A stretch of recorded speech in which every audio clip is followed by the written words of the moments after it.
मेरे प्यारे बच्चों, सुप्रभातम।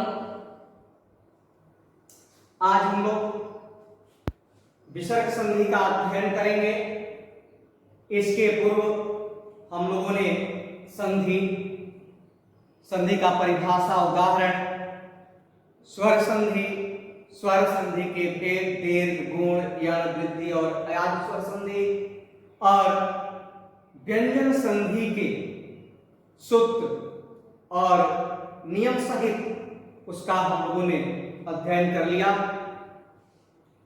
अब व्यंजन के बाद हम विसर्ग संधि को पढ़ेंगे।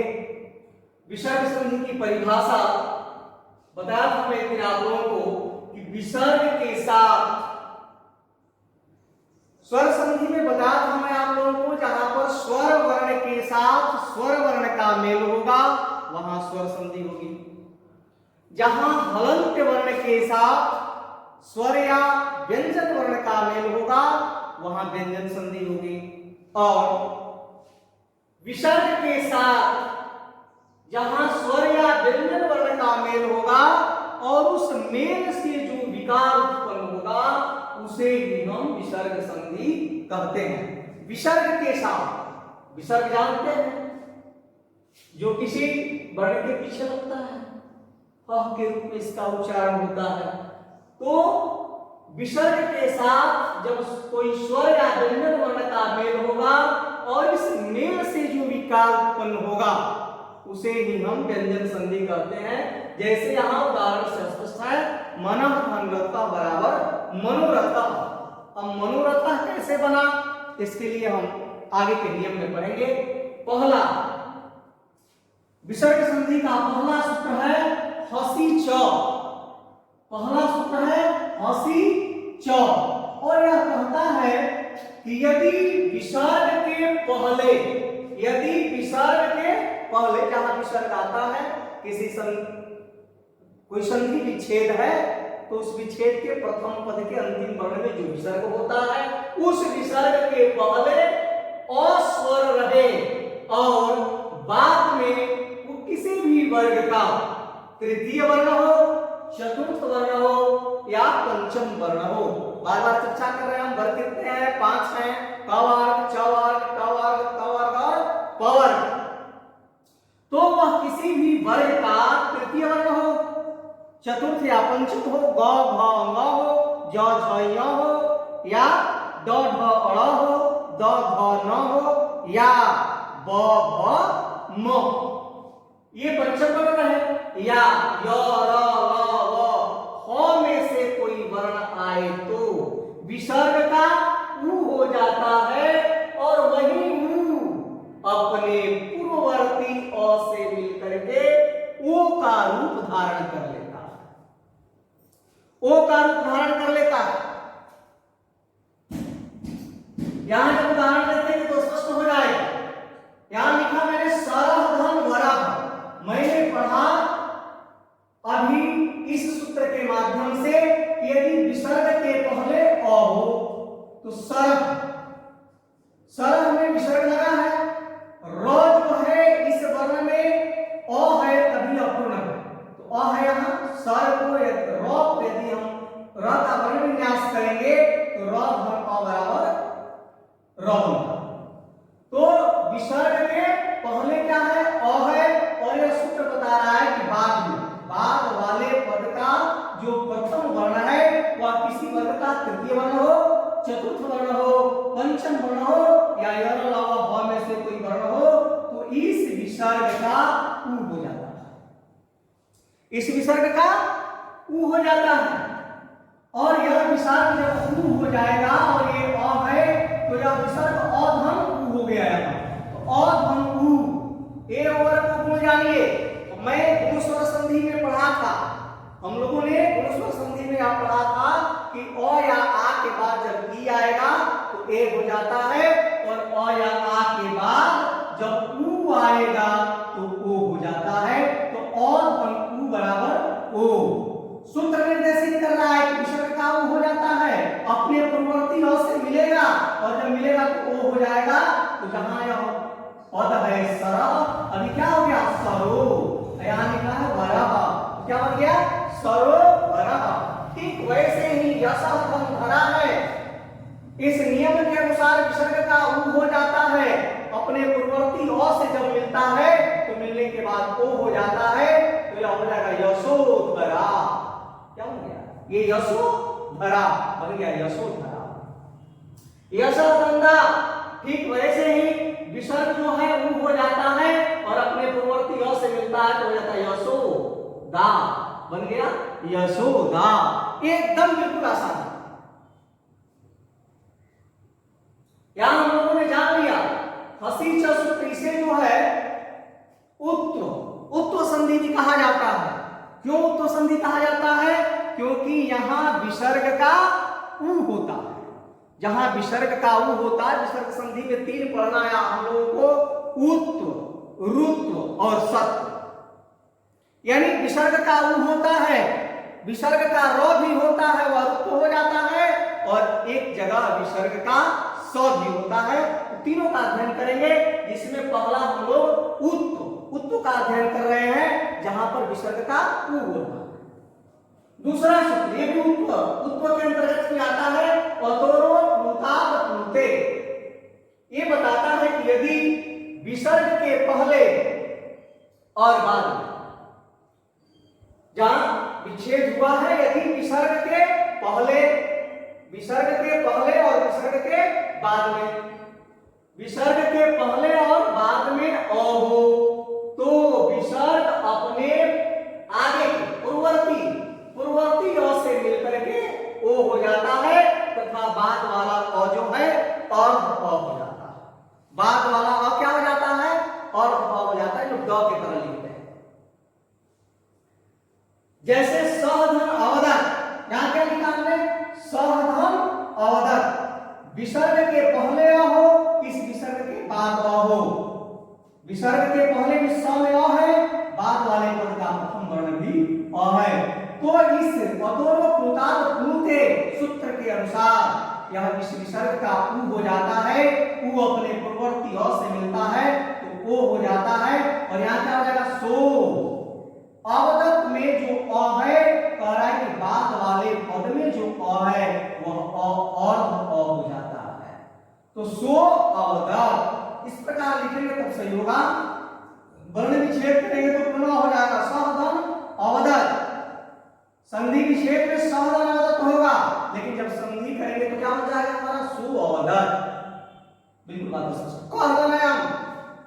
विसर्ग के पहले अ है, विसर्ग के बाद में अ है, विसर्ग अपने पूर्ववर्ती जब अ से विसर्ग का ऊ हो जाता है और जब अपने पूर्ववर्ती अ से मिलता है तो ओ हो जाता है।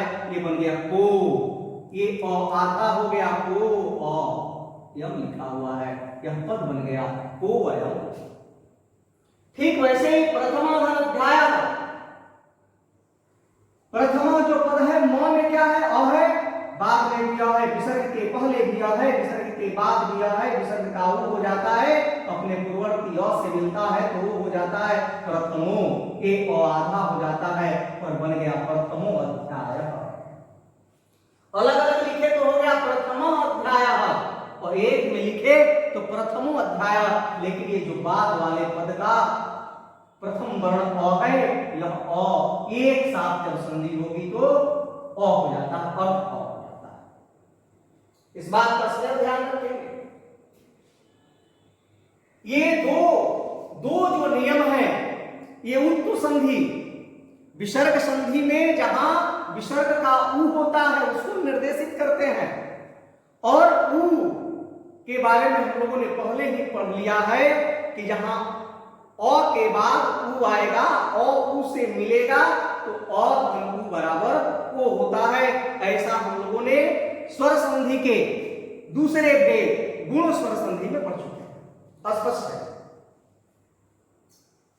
तो ये क्लियर हो गया। आतरो प्लुताद प्लुते, विसर्ग के पहले जब अ आएगा, विसर्ग के बाद जब अ आएगा तो विसर्ग का क्या हो जाता है? ऊ हो जाता है, अपने पूर्ववर्ती अ से मिलता है और वह जो है ओ हो जाता है, और बाद वाले पद में जो अ है वह अर्ध अ हो जाता है, जैसा इन उदाहरणों से हम लोगों ने जान लिया। आगे अब आगे जो हम पढ़ेंगे तीसरा और चौथा सूत्र, इसमें उत्पन्न होकर के क्या होता है? रुत्व होता है। यानी यहां विसर्ग का होगा सस जूसो रुह। कहा है कि यदि विसर्ग के पहले, यदि विसर्ग के पहले अ या आ को छोड़कर कोई भी स्वर वर्ण आए तथा, विसर्ग के पहले अ या आ को छोड़कर कोई भी स्वर वर्ण आए तथा बाद में कोई स्वर वर्ण आए या किसी भी वर्ग का तृतीय चतुर्थ या पंचम वर्ण आए तो विसर्ग का र हो जाता है। विसर्ग का क्या हो जाता है? र हो जाता है। क्या पढ़ लिए इसमें हम लोग? अ या आ को छोड़कर, विसर्ग के पहले अ या आ को छोड़कर कोई स्वर वर्ण आए, नी, ह्रस्व। यहां नी का जब हम लोग वर्ण विच्छेद करेंगे तो न धन ह्रस्व ही हो जाएगा, तब ये नी बना है। तो यहाँ ह्रस्व स्वर है, यहाँ स्वर है लेकिन अ या आ नहीं है। तो विसर्ग के पहले जब कोई अ या आ को छोड़ करके स्वर बना है, आया नहीं। बाद में किसी वर्ग का तृतीय चतुर्थ या पंचम वर्ण आए या कोई स्वर बनाया, तो यहाँ चतुर्थ वर्ण आया है छवर्ग का। तो इस विसर्ग का क्या कर रहा है? र हो जाता है, र हो जाएगा, र हो जाएगा तो ये अर्ध र होगा ना, तो नी अर्ध र, जब आता र होगा तो रेफ कहलाता है। निर क्षरः, क्या हो गया? निर्झरः। निधन पायः, ठीक वैसे ही अ या आ नहीं है, यहाँ कोई दूसरा विसर्ग के पहले कोई दूसरा स्वर वर्ण है, यहाँ स्वर वर्ण है तो इस विसर्ग का र हो जाएगा और ये अर्ध र होगा और जब उ से मिलेगा तो रू हो जाएगा। तो निरूपायः पद बन गया, निरूपायः। यहां निधन जलम, निधन जलम, विसर्ग के पहले अ या आ नहीं है, दूसरा कोई स्वर वर्ण है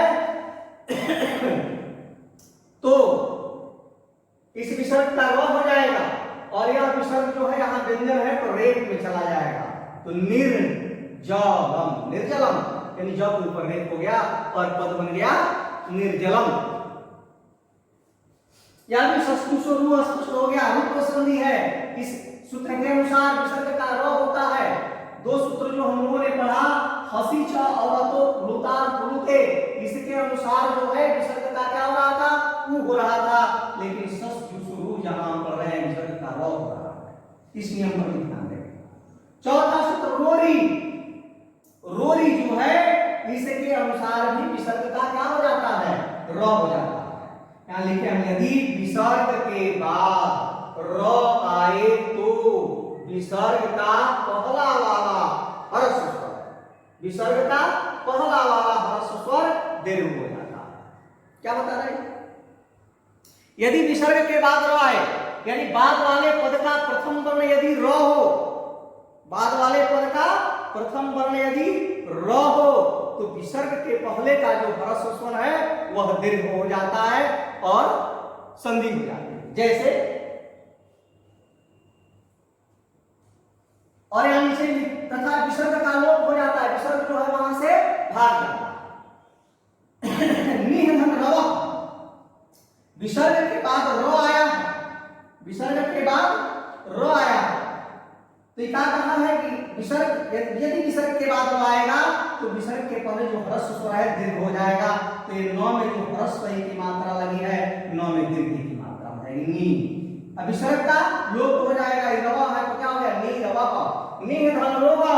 ठीक यहाँ भी विसर्ग के बाद र आया है तो यह ह्रस्व दीर्घ ही में बदल जाएगा, नी हो जाएगा।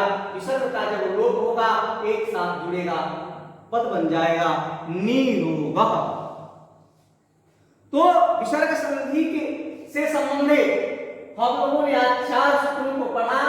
2 सूत्र जो है उत्व को प्रदर्शित करते हैं, जहां विसर्ग का उ होता है। 2 सूत्र जो ससजुसु रूह है या रूरी है, इसके अनुसार विसर्ग का जो है र हो जाता है। तो हम लोगों ने उत्व पढ़ लिया, विसर्ग में रुत्व पढ़ लिया। एक और भी महत्वपूर्ण है सत्व, जहां विसर्ग का स होता है उसके विनियम है। और आगे के वीडियो में हम जो है विसर्ग संधि से संबंधित सत्व को जानेंगे कि विसर्ग का स कहां और किस नियम के अनुसार होता है। तो विसर्ग संधि में इस वीडियो के माध्यम से इतना ही। यदि हमारा ये वीडियो आपको अच्छा लगा हो तो आप इसे अवश्य लाइक करेंगे, शेयर करें, ताकि अन्य बच्चे भी लाभान्वित हों, वह हमसे जुड़े। और यदि अभी तक आपने मेरे चैनल को सब्सक्राइब नहीं किया है तो आप सब्सक्राइब अवश्य कर लें। फिर आगे विसर्ग संधि के सेकंड पार्ट के साथ मिलते हैं, तब तक के लिए धन्यवाद।